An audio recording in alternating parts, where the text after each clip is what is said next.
Okay, well, we're ready to go. And wow, welcome this afternoon to Help Wanted. We're going to have a wonderful program about audio reader. And I bet some of you listening in today have already possibly worked or volunteered at audio reader or know someone who has.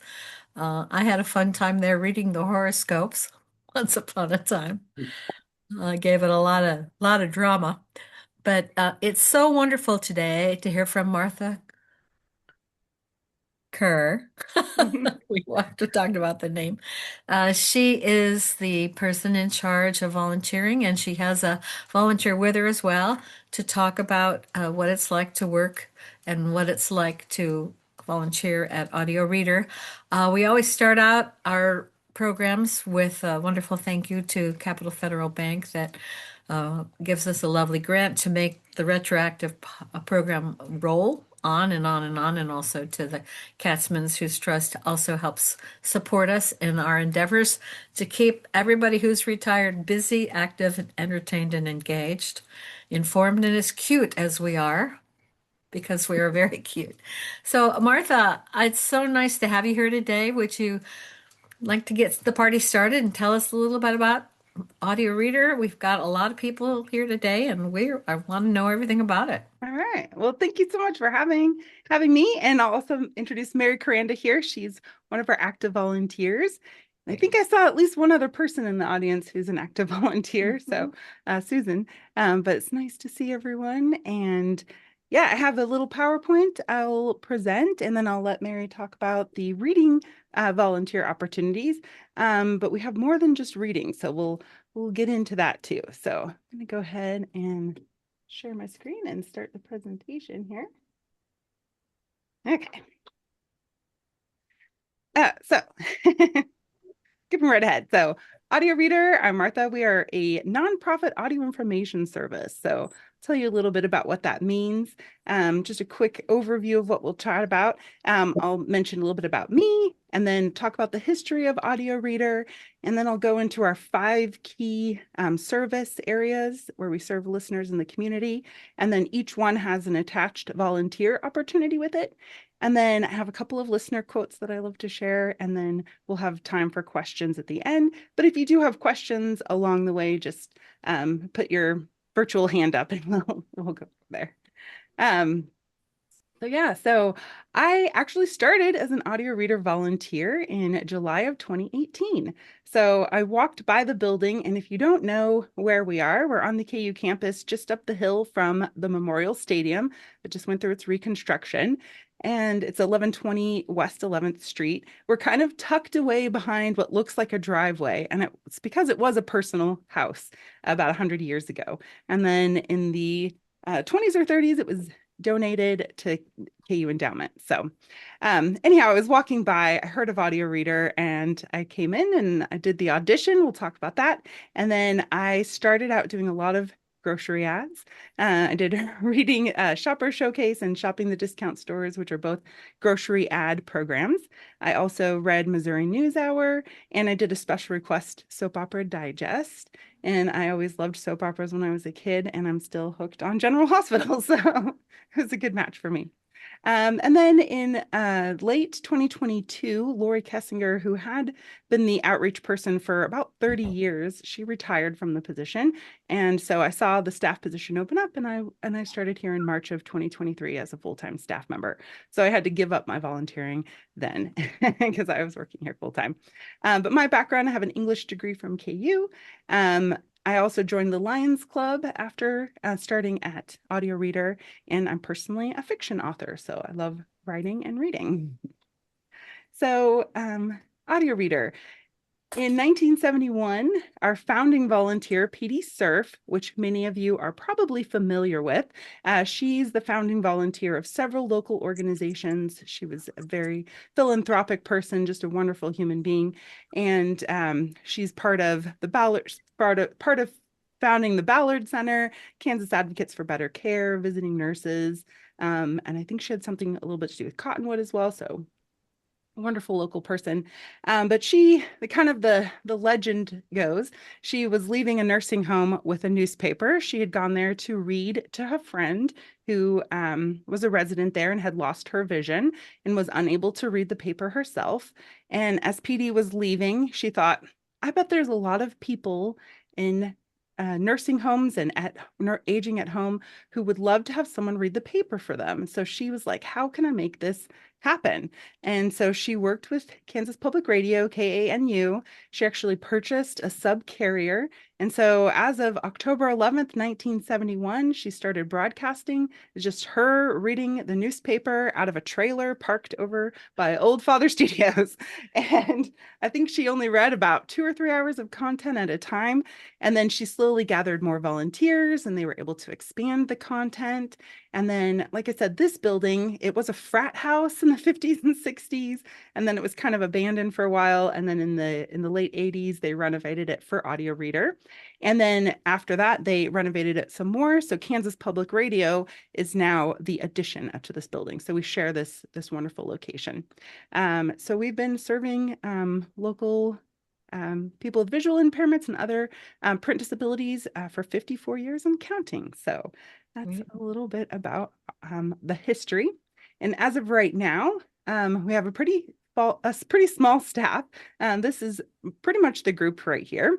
We have the top three are our programming specialists. So Nick's the program manager. He makes sure we have content on the air. Trish is our volunteer coordinator. So she's the one you would work with as you go through the volunteer application process. And she also assigns the assignments to readers. And then if you call the office, you'll hear from Colin. He does the front desk operations and makes sure people have their publications to read. And then I am the only one in communications and outreach. And then we have Beth McKenzie and Meredith Johanning. They are our development. So they help make sure we have money to pay the bills. And then we have Felonies Lovato Winston. She is the director of both AudioReader and Kansas Public Radio. We do share a couple other part-time staff members with Kansas Public Radio, including our web developer, Danny, our engineer, Steve Kincaid, and our accountant, Vicki Roush. But what really makes Audio Reader work is our 250 plus dedicated volunteers. So this is a picture of us from the volunteer banquet last April. This is just about over half of our current volunteers. We celebrate every April, and I'll talk a little bit about that in a second here. We love to thank our volunteers for all they do, because obviously we couldn't read 24 plus hours 7 days a week without lots of volunteers doing the actual reading. So we love and need volunteers. So some of the ways we celebrate our volunteers, we have our anniversary plaques that we put up on the wall. They commemorate every 5 years you've been a volunteer. So after your first 5 years, you get your first certificate, your first name on, actually the plaques might start at 20. But we have had some volunteers who've been with us for a long time, Harold and Donna Ream right there. Their first couple to hit 40 years of volunteering at AudioReader together. So combined 80 years of volunteering there. And they retired 2 years ago. So we love to celebrate them. And then we have the annual appreciation dinner every April. It used to be, we've had it at Arterra for many years, but now we've had to move on to Maselli's because we were too big for Arterra. So that is how AudioReader happens. So let me talk about the five key services. We have our 24/7 broadcast. We do a service called live audio description. We have our sensory garden, which is a community project. We do special requests for our listeners, and we have our audio equipment sales. So I will go through each of these in a little bit more detail. And then Mary will talk a little bit about the reading assignment, which is sort of our primary. The broadcast reading is our main volunteer opportunity and what most of our volunteer readers do. And so what do we read? We read, just like since 1971, we read the local paper. So we read Lawrence Journal World and the Lawrence Times. We read Kansas City Star, Topeka Capital Journal, Wichita Eagle. Those are kind of the five big papers. But we also read small town papers across Kansas and Western Missouri. So that is our target demographic. That is where the radio signal goes. A lot of our um, shows or really have a national interest, but our focus is always going to be on Kansas and Western Missouri. So we also read magazines like the 913 magazine out of Kansas City. We read People magazine. The National Enquirer is a popular one. And then in addition to that sort of local day-to-day news, we read grocery store ads. A lot of the grocery store ads are not very accessible. So someone who's fully blind, it just shows up as a PDF and they don't know what is on there. So it's really helpful. Those are one of our big requests to get the grocery ads because otherwise, I mean, everyone needs to save money. So it's very important to read those. We also have 3 book hours. We have an adventure hour, a mystery hour, and a nonfiction hour. And then we do lots of special interest shows, especially on the weekend, shows related to sports, religion, entertainment. There's a poetry show, an outdoor show. And we also recently added a movie night where on Friday nights we air the audio described movie. So there's no visuals to it at all. It's all just the audio of a movie. And then just basically how people listen to us. So we put all this in a 24-hour broadcast with a very specific schedule. And if someone doesn't have home internet, the radio that we've had since 1971 is still the best listening option. You can see one in the background over there, but you plug it in, it's pre-tuned to your local NPR station, and then there's just 24 hours. You'll always hear a familiar volunteer voice on the other end when you tune in. For people who do have home internet, we have several different ways to listen. So here's more about the closed circuit radio. That's what we call it. It's closed circuit because it's not an AM FM radio. It tunes straight into the subcarrier. All of our services are intended for people who are unable to access printed material on their own. So let me real quickly just talk about who's eligible to listen. So anyone with a print disability. So the most common is vision loss. Someone with macular degeneration who's losing their vision. I think that's more than half of our listeners. We have a lot of listeners who are blind from birth. And then anyone who's unable to hold, see, or comprehend print. So sometimes our listeners are temporary. So if you have wrist or shoulder surgery and you're unable to hold a book for a couple of months, you're welcome to listen in during that time while you're recovering. Someone who's diagnosed with Parkinson's or has other issues where it's difficult to hold printed material for an extended period, they're eligible to listen. And then the other group we serve is dyslexia. So it is a print disability. It's hard, it can be really frustrating to read if you have dyslexia. So it's helpful for people of all ages with dyslexia to just hear information in an audio format. It's better for retention.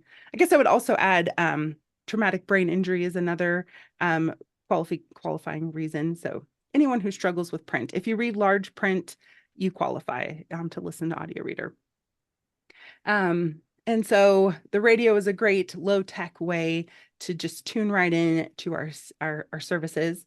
For people with mobility, if they don't have home internet, we have a telephone service where you can call and hear it over the phone. So that doesn't require home internet. If you have an Alexa, you can say, Alexa, enable the AudioReader skill, and she'll tune you right into our 24-hour broadcast. And some of the technology options have really allowed us to have our programming more on demand. So when we only had the radio, you have to tune into the program when it airs. And if you have a doctor's appointment, you miss that day's paper. But now with the Internet Archive, you're able to listen to shows days after they've happened and catch up on books that you maybe missed.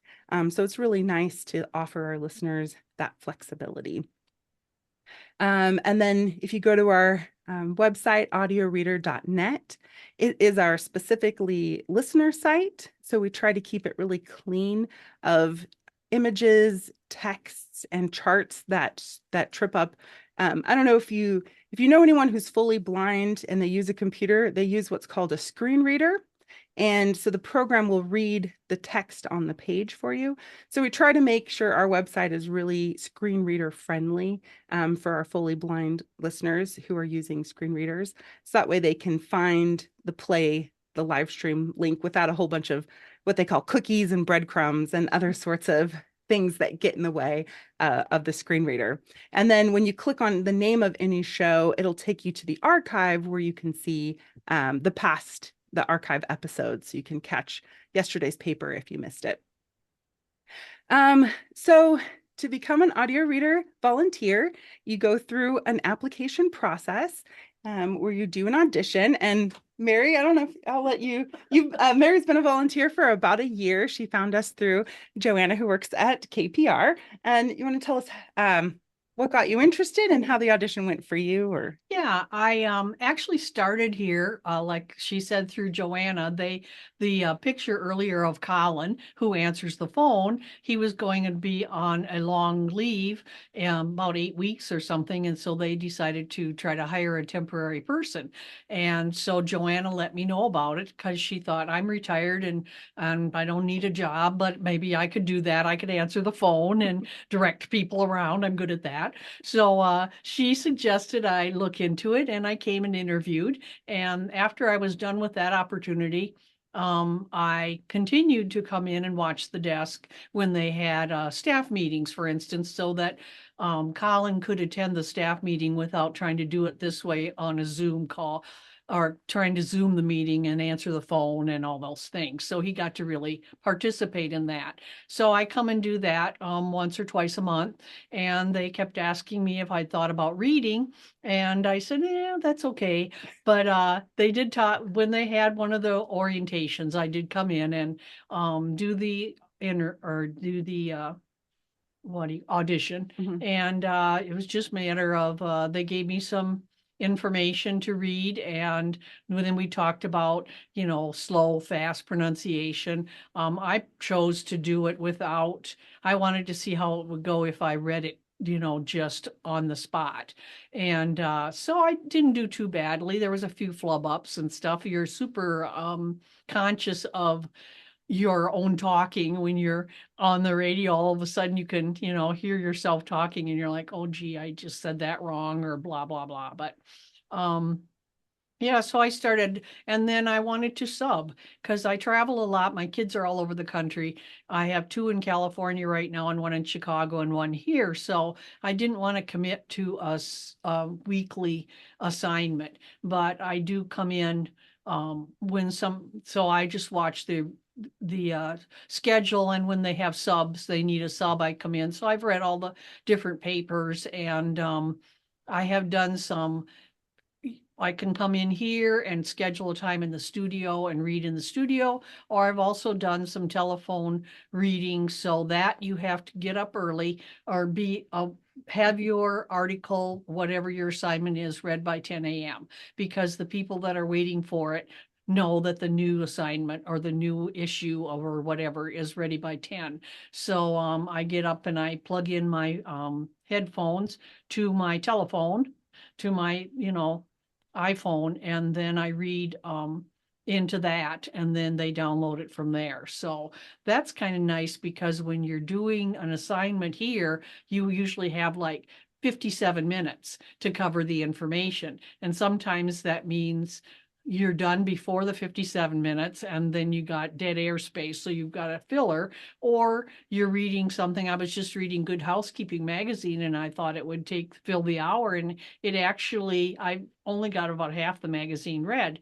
So I told them at the end that I would be continuing next week and that program airs on Saturday. So I've kind of picked up that one as a regular assignment because I can do it like today. I have time on Tuesday, so I can do it on Tuesdays for Saturday. And if I'm going to be gone for a week or two, I can back up, read two or three of, get ahead so that they don't have to get a sub for that time. But So that's what I've been doing. I enjoy it. I started an interest in it because my mom had macular degeneration and she lived in Minnesota and went through the state agency for the blind and she had CDs. So she had books on CD because she knew what a CD player looked like and so she could handle that easy. So she had that and but I didn't know about the idea of, because I know she missed the paper, the daily paper and stuff. So I often think that would have been nice to do. And I also have macular degeneration. It's just starting, so it doesn't affect my reading yet, but I figured there's a pretty good chance in 10 years, maybe I'll be legally blind. So I thought, I really can identify with the whole process. So I really wanted to contribute. So that's why I'm doing it. So what was the hardest thing for you to learn as a volunteer? I think, well, it's a little nerve-wracking to do the computer stuff and things, even though I'm pretty comfortable with that. If anything didn't go exactly how I thought it was going to, then I was like, and then the pronunciation stuff, I realized how many, like when I read, the one thing about reading the Western Kansas and Western Missouri things is everybody wants to have the obituaries. If you don't have if you run out of time, you don't want to miss the obituaries. So there's a lot of names in there that I have no clue how they pronounce them here, but I just blunder away and spell them out and say, I'm sorry, I don't live here. So Yeah. I figure they can call in and correct it if they want. So far, I don't think anybody's called and said, don't let that girl read anymore. But that is the one thing I do notice. But I like that because I just moved to Kansas in the last 5 years. So I'm interested in learning what the whole state, what it's like. So I do enjoy reading the papers from everywhere. Yeah.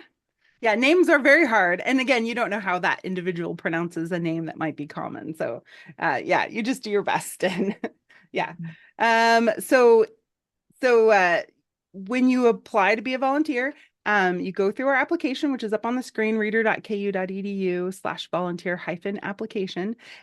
We have our next orientation February 20th and 21st. So this is a good time to apply if you're interested. And then the orientation, we just kind of talk about AudioReader, go into more detail about the computer programs you use to record with, and then you start your audition, and the audition is a pronunciation. So you read about 100 words and see how you pronounce them. You'll read a sample article and you'll describe a couple of ads. So Yes. that's kind of what's involved with the application to become a reader.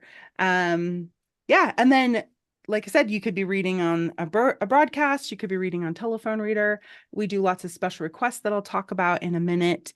And the other thing I was going to mention is that you don't have to necessarily have a weekly assignment at the beginning. We do like a lot of substitutes. So for people who have a weekly assignment when they need to go out of town or they get sick, people who can just fill in as needed are very wonderful. So we appreciate the substitutes. So then our listeners don't ever miss a program. So. Right, and our volunteers know that if they have to go somewhere, I feel like have a little more feeling that it's okay because you'll be covered and yeah. So if you do end up in a weekly assignment and you need help, we have people to help cover you. So, and the other added bonus is if you come into the studio, we often have treats in the volunteer bar. So we always encourage people to grab a cookie on the way out. So to thank everyone for coming in. So that's about the reading. So now I'm going to switch topics to audio description. So if you need to head out, feel free, but you can stay and listen if you want. That is something that I'm getting more interested in. I always avoided the pictures because I just felt awkward about describing them, but I've started to kind of experiment with saying what the picture looks like. So. Yeah. And it's interesting too, because I had one listener who's fully blind and he's like, I don't care about the pictures. But then I have other listeners who have had sight in the past and they love the pictures and they want to know what's there. So not every listener wants the same thing. So you just try to do your best. So. Well, I think I'll head out then. Okay. Thank you for letting me be part of this. Thank you, Mary. Thanks very much for being with us. Think about it if you have times. Yeah. Okay. All right. So Another service we offer is live audio description. And so what that is, it's describing the pictures and it's also describing live theater. And so it's a very different kind of assignment. We're actually going to do a training I'll talk about in just a second. But Theater Lawrence is one of our partners, so we choose one performance of every play that they do where we offer audio description. And the describer, as a volunteer, it's a lot of preparation work and it's really a live performance. So it's a very different thing than pre-recording and making mistakes and going back and fixing them because you're right on the spotlight. So I'm a trained audio describer and I've described several shows this year. And so, for example, I did A Wrinkle in Time at the Coterie Theater over in Crown Center. And so when you get an audio description assignment, you first get the script. And so you read through the whole script of the play. And then usually you see a preview performance. So you really know who's doing what. And then the night of the show, the listener comes in and they grab a headset and a receiver. So they're kind of wearing headphones in the audience. And then the describer is back in the booth, kind of watching the whole stage. And we describe the setting, the costumes, we read the playbill, we describe scene changes. So if the time of day switches, it'll be like, now it's nighttime, we're outside of the clinic, and Joe is on stage, So we're trying to add those visual context to the play for those who are unable to see the stage, reading any text that's on the stage, so that kind of thing. And then, yeah, you're there throughout the whole performance. You take intermission when they take intermission, and you're there to describe in case an actor falls off the stage or something like that. So it's a different kind of assignment. It's very in depth. Here I have some pictures. This is over at the Coterie Theater. We did Finding Nemo. And for this one, we were actually able to do a pre-show tour where the actors described themselves to the audience and the audience could hear their voice and really kind of connect with the actors. We actually got to feel the stage elements ahead of time so that it kind of helped with the placement of things.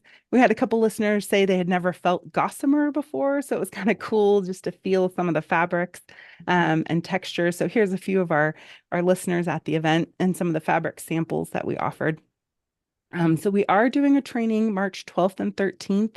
It'll be at the Lawrence Art Center's 10th and Mass studio. It's 2 full 8-hour days of training. We're bringing in Dr. Joel Snyder from the Audio Description Project, which is a subsidiary of the American Council of the Blind.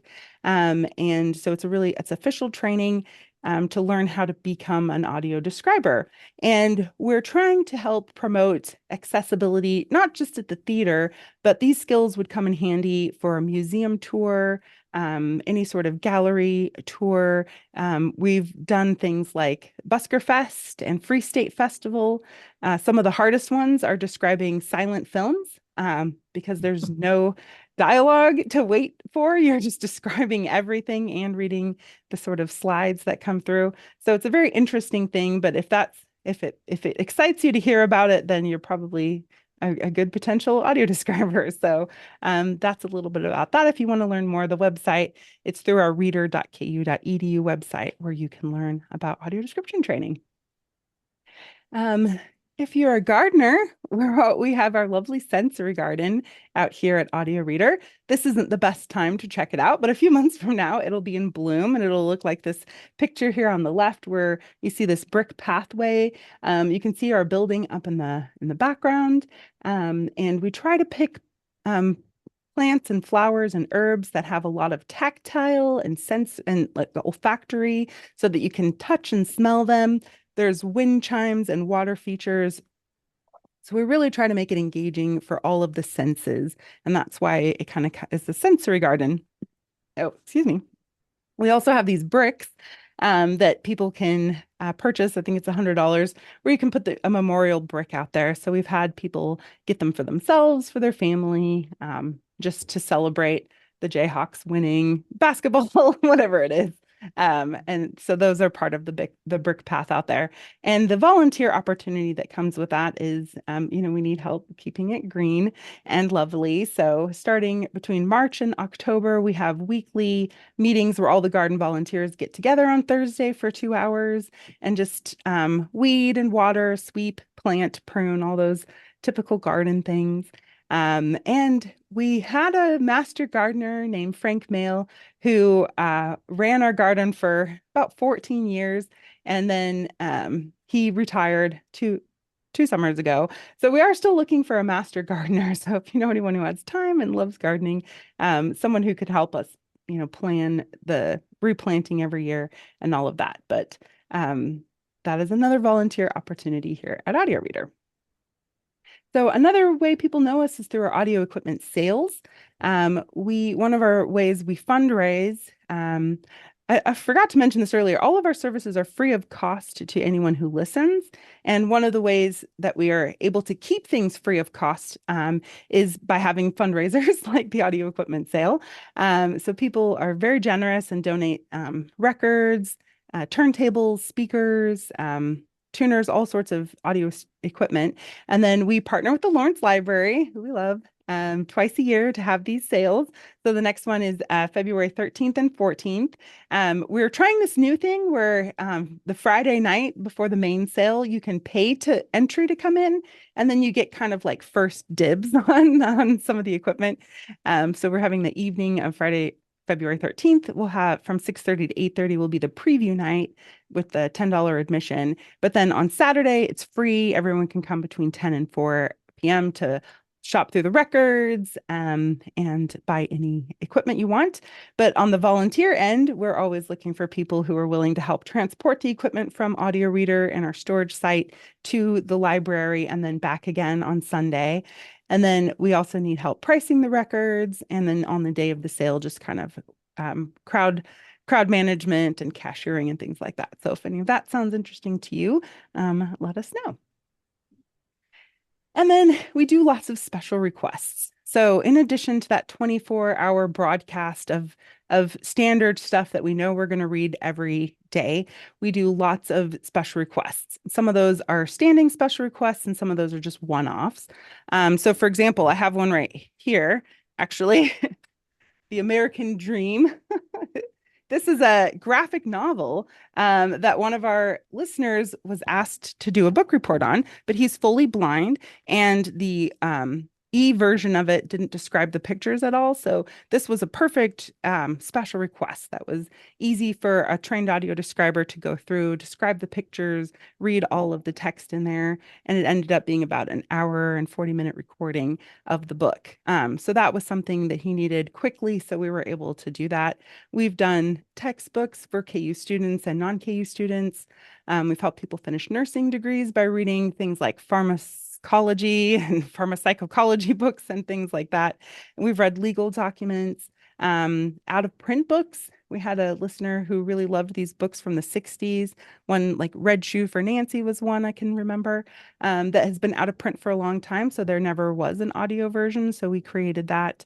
And then we've done some kind of rare books, some books that are very niche that nobody else is really interested in, but so there's no audiobook for it. We're doing that. We're happy to do any special requests. So we also need readers for special requests. And then some of the more,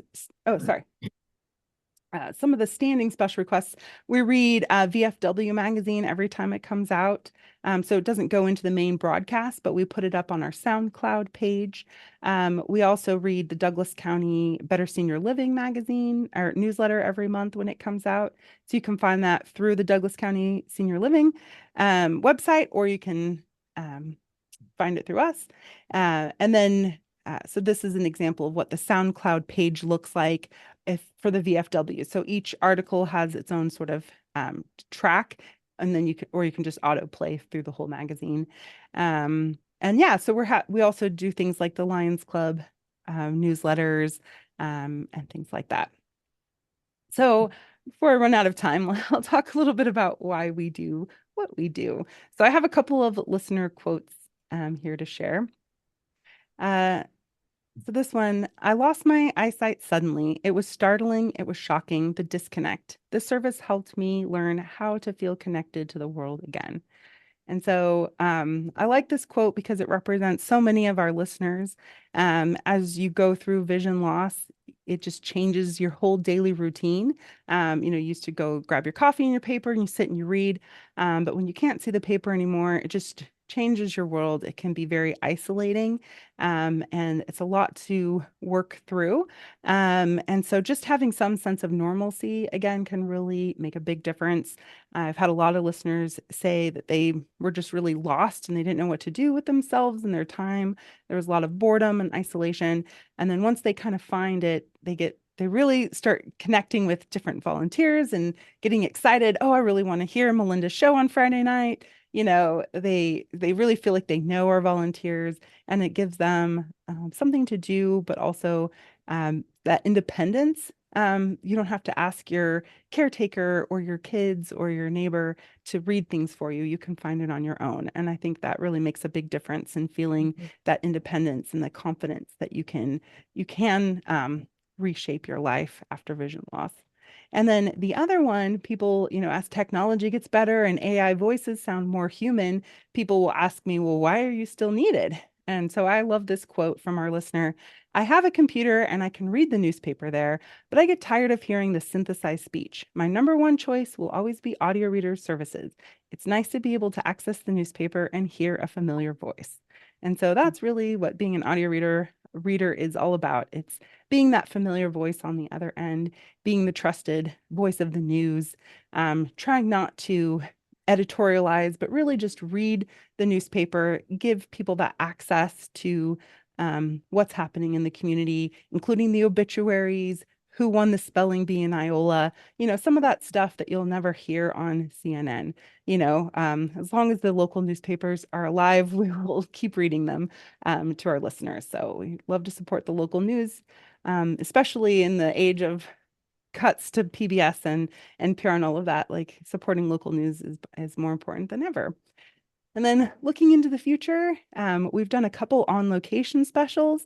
There's a picture here of Nick interviewing someone at the National Beep Baseball Association World Series. And so if you don't know, there is an adaptive version of baseball for the blind, and it's called Beep Baseball. And I actually have a ball I can show you if you're interested. But it makes this beeping sound. And so that's how a fully blind person can play baseball. So they hear the ball coming at them, they hit it with a regular bat, but then they only have one base to go to. It's first base or third base, and it'll make a buzzing sound.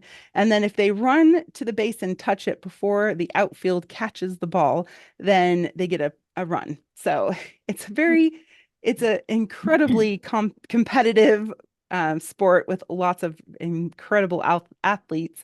And so we love to support things like that. It doesn't necessarily fit in our mission, but just making sure our listeners know that these things exist, because again, it's a way of getting them out of the house and helping them, find community and activity. And then we're also looking to continue expanding our audio description. We've had requests to go down to Wichita at Century 2 to do their Broadway. So Wichita is a service area we'd love to expand to. So the more audio describers we have, the more likely we are to be able to travel down to Wichita to make that happen. Um, and then one way that everyone can help AudioReader, whether you're an active volunteer or not, is just letting people know that it exists. So if you know anyone with vision loss who you think could benefit, again, it's a fully free service. There's all those different ways to access us depending on technology and physical mobility abilities. So feel free to share the pride and let people know about AudioReader. So that's my presentation. I have my contact information here. And then, yeah, I'm happy to answer questions. And if you're interested in the beep ball, I'll show it to you. Oh, and there's a couple in the chat Yes, did here. you in the chat box? Oh, yeah. Yes, you Someone can says, donate yeah, records, albums, and albums. tapes. Yeah. Can I think? Um, oh, Go sorry. ahead. I guess everybody can see it. Can I donate record albums, tapes, videotapes, books? If so, where do I take them? Okay. I'll stop sharing here for a second. So our address is 1120 West 11th Street, and you can just bring them right here Monday through Friday between 8 and 4 p.m. We take records for sure, tapes for sure. Video cassettes, not so much. I don't think we don't do much with video, like VHSs. If you donate CDs, we end up donating them to the library, and then the library sells the CDs. So that's kind of part of that partnership with the audio Mhm. equipment sales. Books, again, I would say donate them to the library. We Right. don't, we would take a few of them if we haven't read the book, would the volunteers would probably take it into an audio version of it. But we don't have the capacity to really accept a lot of books. Um, we also have a collection site in Kansas City at Alpha Point, which is on 75th and Prospect. So if you don't know about Alpha Point, they're a wonderful organization that hires and employs a lot of visually impaired people. They manufacture soap and some other sort of janitorial products, but their facility is made to be very visually impaired friendly. So I think about 75% of their staff are visually impaired. So we like to partner with them on a lot of things. This is amazing. I had a lot of questions as we went along, and I tried to write them down with my right hand, and it didn't come out very well. But my first, I mean, well, here's another. Oh, someone says, "Thank you, informative. Thanks for what you're doing." And I think we all feel the same way. I mean, I'm aware. I even volunteered there for a few years, and I had no idea the beep ball. This is new. Yeah. Do you want to see Um, it? Here, I'll show you a beach yeah. ball. Well, I'm interested, but I'm kind of 8 years old in my head. So if you don't mind her showing us a beep ball, we'll spend a minute there. This is Wow, it's like a a beep bomb. a beep baseball. So Okay, it's bigger than a softball. sure is. And then what happens is it's going to be loud. So you pull the pin out when you're ready to pitch it. And so Oh, that's what the player is listening for. And then the outfield is listening for that. And so, yeah, you hear it coming at you. If you look up National Beep Baseball Association, the okay. games are intense. It's You pretty fun. should think. And then this is an adaptive pickleball. It has a bell in there. And so this is a way to play pickleball where you can hear it coming Oh, at you.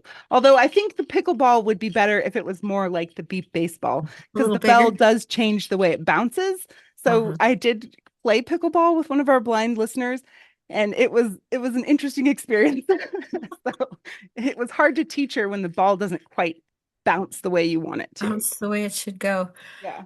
Here's a question. If you're going to describe pictures or figures, would you need to take the describer's training? No, we do. We do. One thing we do with our volunteers is every month we have like a virtual coffee bar, and we try to do tips and tricks. So we usually once a year do an audio description training on just picture description. So we do some training on that, and then we have some resources on it. We just ask people to kind of do their best. You don't necessarily need to over describe every single detail, but just kind of what's the reason that they included this picture in the newspaper article? What is it showing? Sometimes it's, it's a spelling bee and they're just showing a picture of the kids getting the award. So there's like three kids holding their plaques at the spelling bee. It can be as simple as that. When it gets more technical, like charts and graphs, that can be, the x-axis is this, the y-axis is this, the graph is showing the dramatic change in this certain statistic. So you just kind of do your best to describe it. Yeah, so you don't have to go through the full training just to describe pictures. But like Mary said, sometimes people just mostly skip the pictures. Sometimes the pictures are filler. They're just kind of like a stock photo of a person reading at a Right, desk. So that's right. not necessarily adding to the article. So yeah. I think I noticed on your slide about the training with the professional person, it said the cost was $200. I'm sure Hmm. that's on the person who wants to be trained. Oh yeah. One Yeah. thing is, so the cost is $200. What we're trying to encourage theaters and museums to have staff trained in audio description so that Uh, they're better equipped to do tours when a visually impaired person comes into their place. But for current volunteers, they're able to go through the training and we cover the cost. And for potential audio reader volunteers, we would cover the cost. So if you're coming to the training to volunteer at Audio Reader, that there wouldn't be a cost. We would cover that that's that for great. you. So, I'm thinking of um, watching I'm sorry, go ahead. Didn't mean to. oh no. I was thinking watching a film with my brother-in-law who has pretty advanced Alzheimer's. Mhm, I mean, he has sight, mhm, but quite often we say, "Oh, she's going there and she's going in the door to do this or that," because tracking, I think mhm, it'd be a really great mhm. great skill to have just to be helpful in another way for not Yeah. necessarily visually impaired, but possibly, you know, understanding impaired at times. But that's just Mhm. talking. I'd like to hear you talk. You're the expert. Oh yeah. No, we've done special requests for people with like I said, brain injuries or some sort of cognitive issues. And Mhm. sometimes, yeah, they can see perfectly well, but it's hard to retain information if they're only reading it. So we've done a special request where we have the audio book and then they have their physical book in front of them and they will read it while listening to it. And that can really help with comprehension. So, we try to do whatever makes it more accessible to someone. So we're trying not to judge or bar people, if they're not disabled enough or something. Like, no, if it's going to be helpful Yes, to hear it in an audio version, we want you to hear it. So, that's another question I had. How does a person get this service? I mean, how do they access it? If okay. I'm unable to see or I have Mhm. somebody who wants it, how do I get this for them? Yeah. So a lot of our listeners do end up reading using screen readers, which makes it easier to navigate online, whether you can see at all or not. We do try to make our website low vision friendly. So if you have a little bit of vision, you can make the text really big, and that can help you read through the schedule. I'll post in the chat just a link to audioreader.net so you can just kind of check it out and go through the site. One thing, it will ask you if you're print disabled as you click through the options, and it's okay for you to say yes if you're just trying to, check it out and help other people with it there. Um, but usually it's through referral. I go out to lots of different senior events throughout the year, and sometimes a caretaker will fill out the application on behalf of a resident. A family member will fill it out on behalf of a family member. And then we have over in Missouri, I know we have a rehabilitation. I have a couple of just like partner people who go around and run low vision support groups, and they'll send in applications. And then yeah, that's why the radio is so great because you don't need to learn to use any technology. You just plug it in, turn it on, and it just plays something 24 hours a day. So there's always going to be a voice on the other end. But we do have listeners of all ages, people who lose their sight at all ages. And so one of our newest things, which I forgot to mention, is our mobile app. So I'll put a link.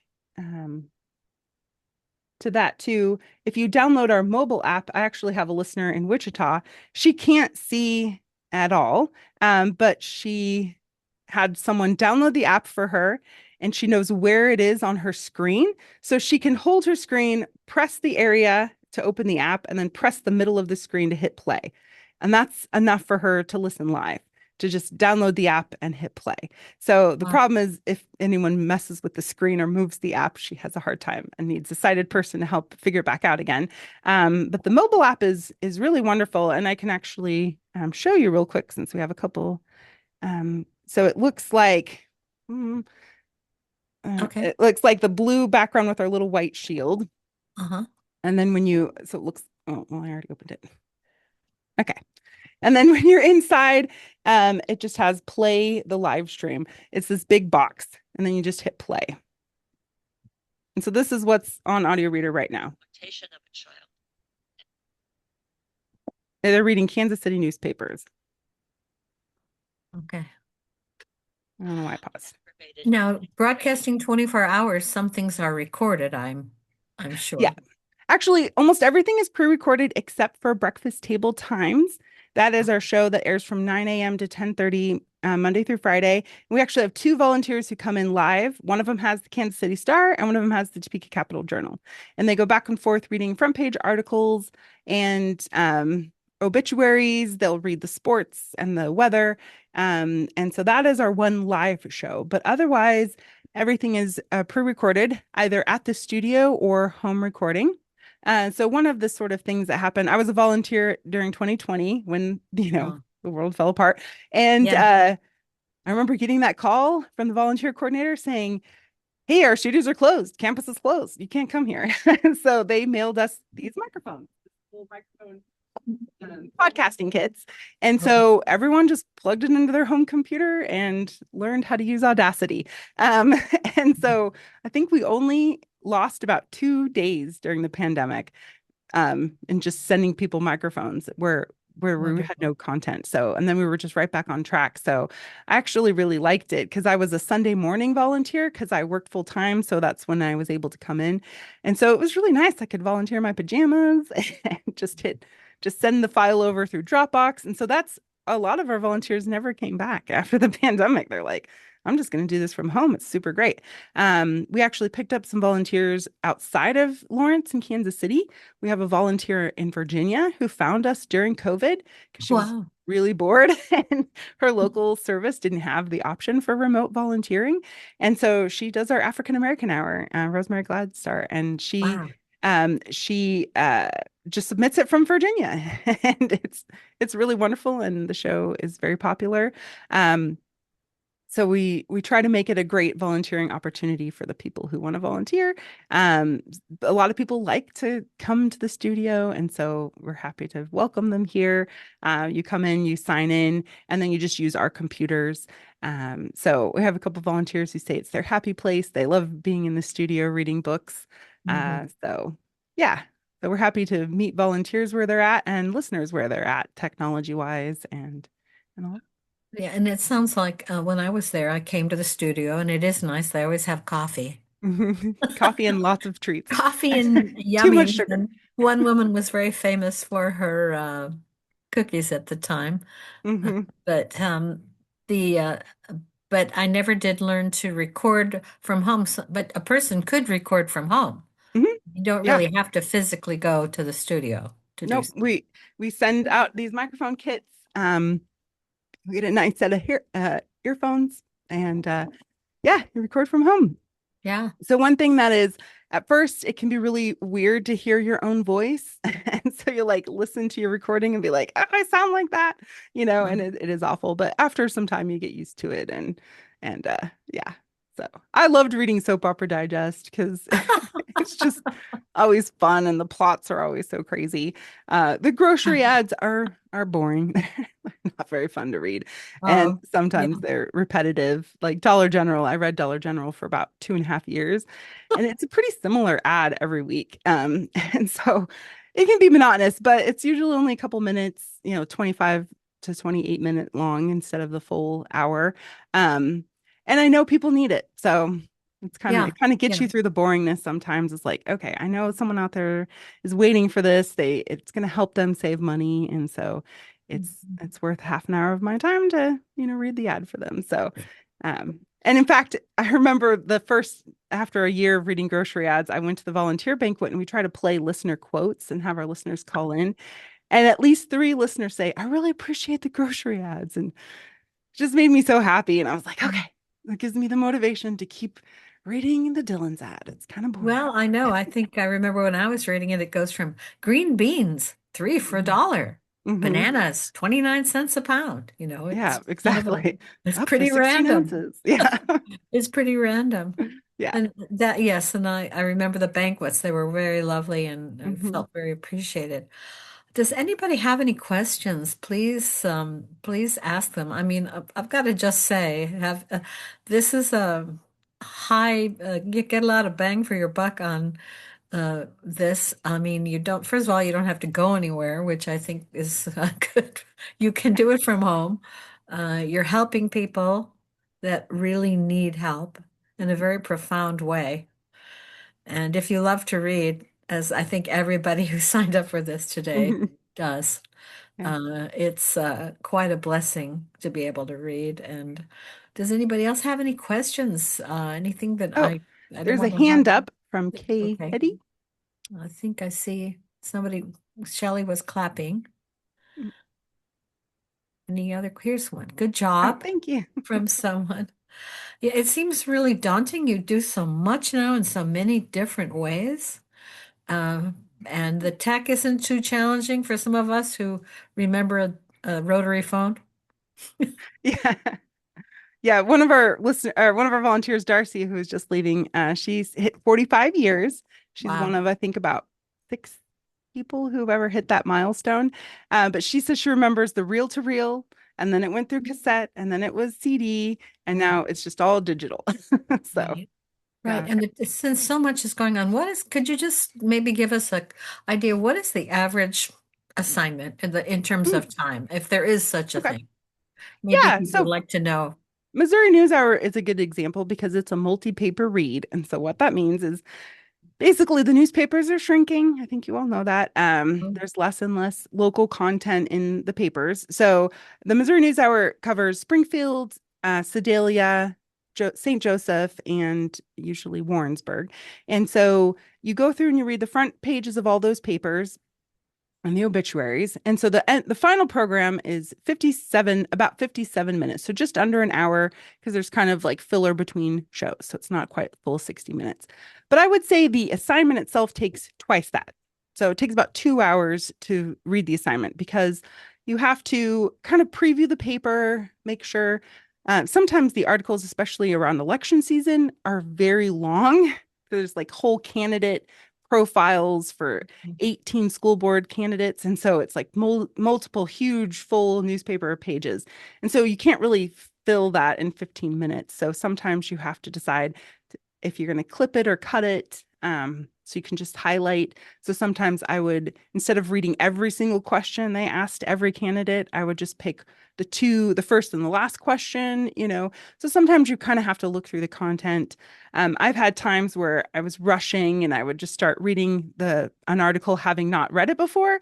And about a paragraph in, I realized, oh, my tone is way too light and airy. And this is about murder. So I'd have to, Yeah. okay, let's go back. Let's change our tone. Let's be a little bit more somber. So there was a little bit of time just kind of like previewing the content. And then you make mistakes. So a lot of times you'll be reading it and you're mean Travis Kelsey, and instead you say, you know, something else. And you're like, oh, so you stop, you go back a few seconds, and then you kind of re-record the line. So it can take, I would say, whatever the assignment is, it probably takes twice as much time to prepare and actually complete it with Mhm. your tripping over your tongue and and all of those things. So Practicing and such. So if mhm. that's my assignment, I can count on about 2 hours a week. Yeah, yeah. Okay. Yeah. And then yeah, you can come in, you can't the studio is actually closed on the weekends.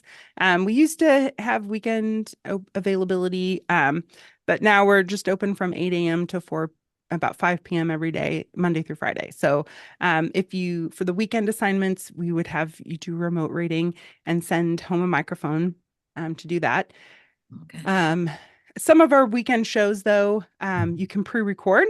So some of them are from monthly magazines. So we do have readers, kind of what Mary was saying, the show she was recording, um, Housekeeping, Better Housekeeping. Anyhow, it's for Saturday. So she can come in today and do a little bit, tomorrow a little bit, and then it'll be ready by Saturday. So it kind of depends. Some of the shows, if it's a newspaper, like she said, sometimes you have to be done by a certain time in the morning. So so Trish works with the volunteers. So as you come in and you go through orientation, you kind of let Trish know what your schedule is. We let you know what's needed, and we try to match those as best as possible. Right. And I So think that matches, you just answered a question from someone who asks, can you come into the studio to read or record yeah, over the weekend? yeah, And yeah, you've definitely explained that you make it work. I yeah. don't know who does the scheduling, but my hat is off to them to get that.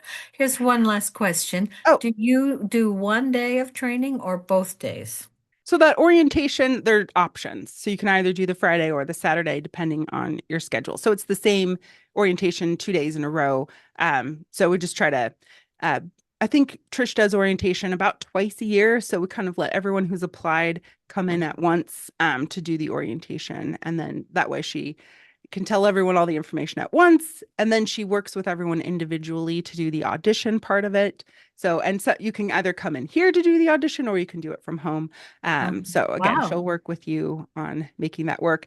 And in fact, doing the audition from home is a good trial for both us and them to see, can you work with the software? Can you, Right. figure out the Dropbox link upload? We give everyone really clear instructions. So every single assignment has an assignment sheet, and that has the opening like, hello, welcome to Shopper Showcase. This is Martha. Today I'll be reading the Dylan's ad for dates January 13th to January 19th. We're going to Right. start on the front page. And so all of that's typed out. So, you do it enough, you remember it, but it's on the sheet for you. And then it has links to the publication. So for Missouri NewsHour, it was 4 different newspapers you have to kind of log into and find the digital version. Sometimes we have the paper version. A lot of the times you're reading from a digital source. I'd say our book readers, usually we try to get an actual physical book if possible, but sometimes we can't find a physical book or it's really expensive. It's a rare out Right. print. The dates for orientation are February 20th and 21st. So it's a Friday and a Okay. That's Saturday. not too far away. Yeah. And they're both in the Okay. afternoon between about noon and 2. Uh-huh. So again, if you go to um, AudioReader, reader.ku.edu. There's a volunteer tab. And another thing you can do on that volunteer tab is it has the handbook and it has some of our volunteer resources. You can kind of preview kind of some of the resources that are available to our volunteers and kind of Okay. that information. There's also one other thing I kind of forgot to mention. If you know any golfers, we do a golf classic the first Monday of every June. Um, Over at Eagle Bend. So I'll put that in there too. So that's the golf classic. It sells out pretty well. So you don't have to do too much promotion, but if you like golfing, you can get in on there. Coach Lance Leipold usually comes out and is the keynote speaker over lunch. We usually have a listener come out and thank everyone. And there's day drinking involved. Uh-oh, day drinking. Oh no. Strong Bloody Marys on the golf Okay. course that Okay. day. Well, I think that sounds like a lot of fun. Yeah. Thank you so much. I mean, it sounds like a lot. I'd be a little bit unsure, but I know having done it before everyone and to me for myself, remind myself uh, you can do this. It's not that daunting, confusing. We've learned everything about everything. And you start where you start and you learn and you grow. And it is a wonderful, wonderful organization. So thank you everybody for being here today. Thank you so much, Martha. You're You welcome. really Thank you. knocked it out of the park. I can hear it beeping now. Oh, yeah. Yeah, and feel free to reach out if you have any other questions that I didn't get Thank you to. so much. And everyone, I will send you Martha's contact information, send you an email later on and just so you can connect. And if you'd like to get started, we'll get you going. Thanks so much for being with us, everybody. And thanks for learning about another opportunity to help somebody down the path. We're all just walking each other home. Yes. Thank you for being with us, Okay. Martha. Bye, everybody. Bye.